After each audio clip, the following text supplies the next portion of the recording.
हमारे खुदावंद यीशु की अंजील मुकद्दस लूका के मुताबिक उसका 17वां बाब 26 से 37 आयत तक। एक दिन यीशु ने अपने शागिर्दों से कहा कि जैसा नूह के दिनों में हुआ था उसी तरह इब्ने इंसान के दिनों में भी होगा कि लोग खाते पीते ब्याह करते और ब्याहे जाते थे। उस दिन तक कि नूह कश्ती में दाखिल हुआ और तूफान ने आकर सबको हलाक किया, या जैसा लूत के दिनों में हुआ था कि लोग खाते पीते और ख़रीदो फरोख्त करते और दरख्त लगाते और मकान बनाते थे। मगर जिस दिन लूत सदूम से निकला तो आग और गंधक आसमान से बरसी और सबको हलाक कर दिया। इब्ने इंसान के ज़हूर के दिन भी ऐसा ही होगा। उस दिन जो कोठे पर हो और उसका असबाब घर में हो वो उसको लेने के लिए नीचे न आएगा, और जो खेत में हो इसी तरह पीछे ना लौटे। लूत की बीवी को याद रखो, जो कोई अपनी जान बचाने की कोशिश करे वो उसे खो देगा, और जो उसे खोए वो उसे बचाए रखेगा। मैं तुमसे कहता हूँ कि उस रात दो एक चारपाई पर पड़े होंगे, एक ले लिया जाएगा और दूसरा छोड़ दिया जाएगा, और दो औरतें इकट्ठी चक्की पीसती होंगी, एक ले ली जाएगी दूसरी छोड़ दी जाएगी। उन्होंने जवाब में उससे कहा कि खुदावंद कहाँ? उसने उनसे कहा, जहाँ कहीं मुर्दार होगा वहाँ गिद्ध भी जमा हो जाएगी। पाक कलाम के पढ़े और सुने जाने पर खुदावंद की बरकत हो, खुदा का शुक्र हो। अजीज दोस्तों, मसीह यीशु ने खुदा की बादशाहत के हवाले से अपने शागिर्दों को बताया। अब वो इस बात का ऐलान कर रहा है कि उस वक्त बाकी लोगों का रवैया कैसा होगा। इस बात को समझाने के लिए यीशु मसीह ने दो ऐसे वाक़यात का जिक्र किया है जो माज़ी में हुए थे। उन्होंने कहा कि इब्ने इंसान का ज़माना नूह के ज़माने की तरह होगा, वो ज़माना लूत के ज़माने की तरह भी होगा। उस वक्त भी लोग खा रहे थे, पी रहे थे, चीज़ें खरीद रहे थे, चीज़ें बेच रहे थे, फसलें बो रहे थे, घर बना रहे थे।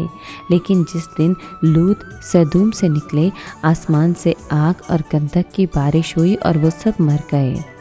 जिस दिन इब्ने इंसान ज़ाहिर होगा ऐसा ही होगा।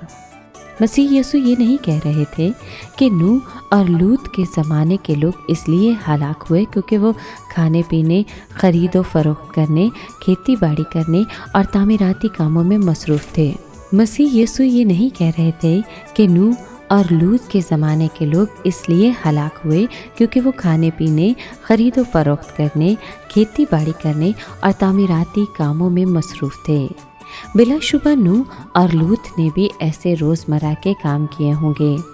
फ़र्क बस ये था कि बाकी लोग इन कामों में इतने मगन थे कि वो खुदा की मर्ज़ी को नज़रअंदाज कर रहे थे और इस हकीकत से नज़रें चुरा रहे थे कि वो एक नाजुक दौर में रह रहे हैं।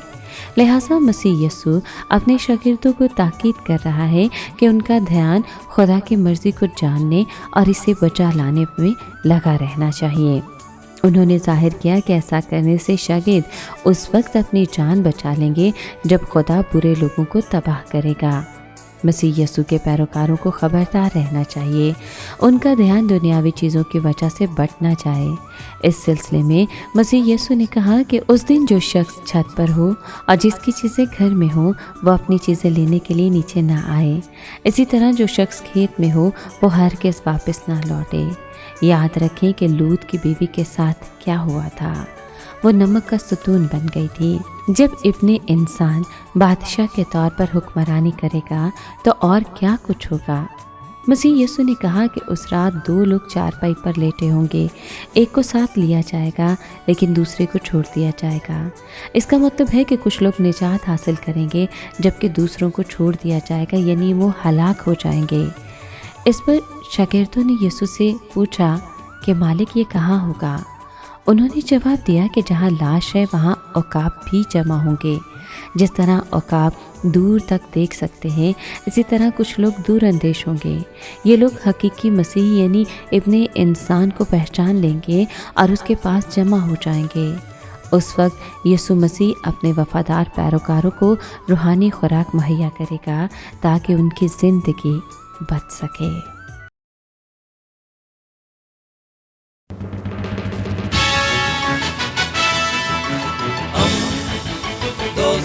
کا پیمبر ریڈیو ویریتاس ایشیا